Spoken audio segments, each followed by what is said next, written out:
Hey everyone, in this video, let's do a review of Gemini AI Flash.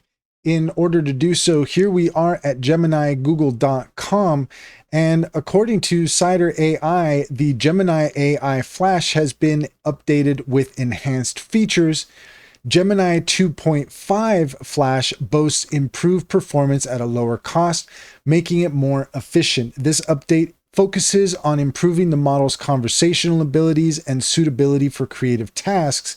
The update is available to Gemini app users. Also, if you are using Cider AI, you will find that it also has access to Gemini 2.5 Flash, as well as Gemini 2.5 Flash Think. And that's all there is to it. If you found this video helpful, please leave a comment and like and subscribe. And don't forget to set your notifications for more helpful tips. Also, if you're interested in taking advantage of Cider AI, take a look at the link in the description. There you'll find a link to our link tree.